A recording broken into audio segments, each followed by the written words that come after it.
সম্মানিত সুধী আসসালামু আলাইকুম। আজকে আপনাদেরকে পদ্ম ফুল এবং পদ্ম দেখানোর জন্য চলে এসেছি। তো পদ্ম পাতার একটি বিশেষ গুণাবলী রয়েছে, সেই গুণাবলী নিয়ে আমরা আজকে আলোচনা তুলে ধরব এই ভিডিওর মাধ্যমে। তো বন্ধুরা, গ্রাম বাংলার পথে প্রান্তরে এই পদ্ম দেখা যেত সব সময়। এমনও কি কতগুলো পুকুরের নাম হয়েছে পদ্ম পুকুর নামে। এই পদ্ম পাতাতে ভাত খেলে আপনার সমস্যা দূর হবে। কী সমস্যা দূর হবে সেটিও জানাবো এই ভিডিওতে। তো বন্ধুরা, তার আগে দেখে নিই, এই পদ্ম পাতা বা পদ্ম গাছটি দেখতে পাওয়া যায় খুবই কম। আমার জন্মের প্রায় 30 বছর পরে আমি এটির সাক্ষাৎ পেলাম। তো বন্ধুরা, শুধুমাত্র মায়ের মুখ থেকে, বাবার মুখ থেকে শুনেছি পদ্মটির নাকি অনেক কাঁটা রয়েছে। তার বাস্তব নিদর্শন এই যে দেখুন, পদ্ম পাতার কাঁটা খুবই ধারালো এবং খুব সূক্ষ্ম, আপনার হাতে লাগলে কেটে যাওয়ার সম্ভাবনা রয়েছে। তো বন্ধুরা, এই পদ্মর যে খোঁচা রয়েছে সেটি আমি আপনাদেরকে জুম করে দেখাবো এবং এই খোঁচাটি খুবই গুরুত্বপূর্ণ। তার আগে জানিয়ে দিব পদ্ম পাতাতে কি হয় ভাত খেলে। বন্ধুরা, অনেকের শরীরে চুলকানি বা পাঁচরা ঘা অথবা পদ্মর খোঁচা হয়ে থাকে, যেটি কোনো ওষুধ খেলেও ভালো হয় না। তো এই পদ্ম পাতাতে করে ভাত খেতে পারলে আপনার এই সমস্যাটি সমাধান হয়ে যাবে।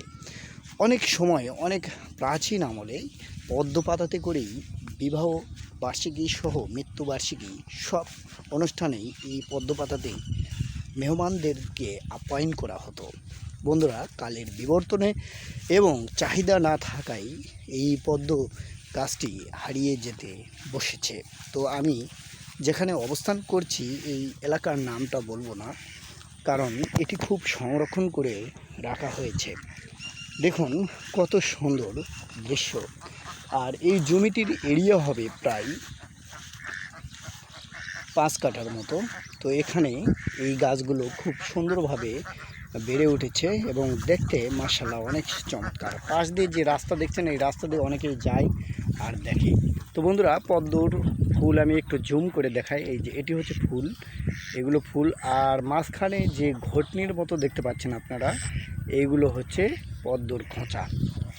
তো শুনেছি পদ্মর খোঁচা নাকি খেতে খুবই ভালো লাগে, তো জীবনে খাই নাই। তো আজকে একটু খাওয়ার চেষ্টা চালাচ্ছি, দেখি কেমন লাগে।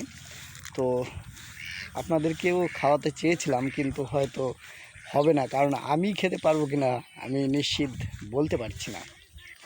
তো বন্ধুরা, সাথেই থাকুন আর দেখি পদ্মর খোঁচা খাওয়া যায় কি না।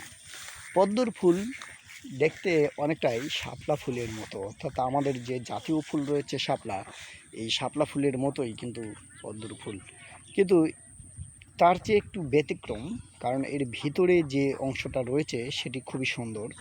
আমি আপনাদেরকে দূরে থাকার জন্য দেখাতে পারছি না, তো কাছে যাচ্ছি, দেখি একটা ফুল দেখাতে পারি কিনা। আর পাতাগুলো দেখেন একবারে গোল, একবারে গোল, এবং পানি পড়লে এই পানিটা সহজে কচু পাতার মতোই, মানে যেরকম গড়ে যায় ঠিক সেই রকম।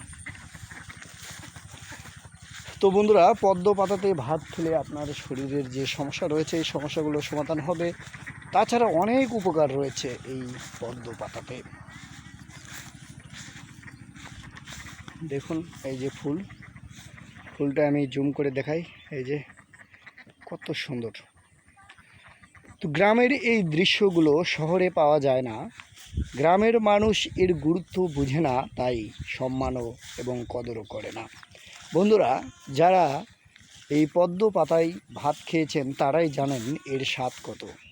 যারা পদ্ম খোঁচা খেয়েছেন তারাও জানেন যে এর টেস্ট কত। তো বন্ধুরা, আমি এখনও খাইনি, যার জন্য টেস্ট বলতে পারছি না। তো আজকে খাওয়ার নিয়ত রয়েছে, সবাই দোয়া করবেন আমার জন্য। আর ভিডিওটি কেমন হলো অবশ্যই জানাবেন। আর আপনারা লাইক, কমেন্ট, শেয়ার এবং সাবস্ক্রাইব করে পাশে থাকবেন। আপনাদের মূল্যবান মতামত, তথ্য, পরামর্শ থাকলে অবশ্যই কমেন্টে উল্লেখ করবেন। বন্ধুরা, দেশ ও দেশের বাইরে থেকে যারা ভিডিওটি দেখলেন সবাইকে জানাই আন্তরিক শুভেচ্ছা ও অভিনন্দন। প্রবাসী ভাইয়েরা যারা দেখলেন তাদেরকেও জানাই শুভেচ্ছা। কাদের এলাকায়, অর্থাৎ আপনাদের এলাকায় পদ্ম আছে কিনা সেটি জানাবেন। তো সকলের সুস্বাস্থ্য কামনা করে শেষ করছি। কথা হবে অন্য কোনো ভিডিওতে। আজকের মতো এই পর্যন্ত। আল্লাহ হাফেজ।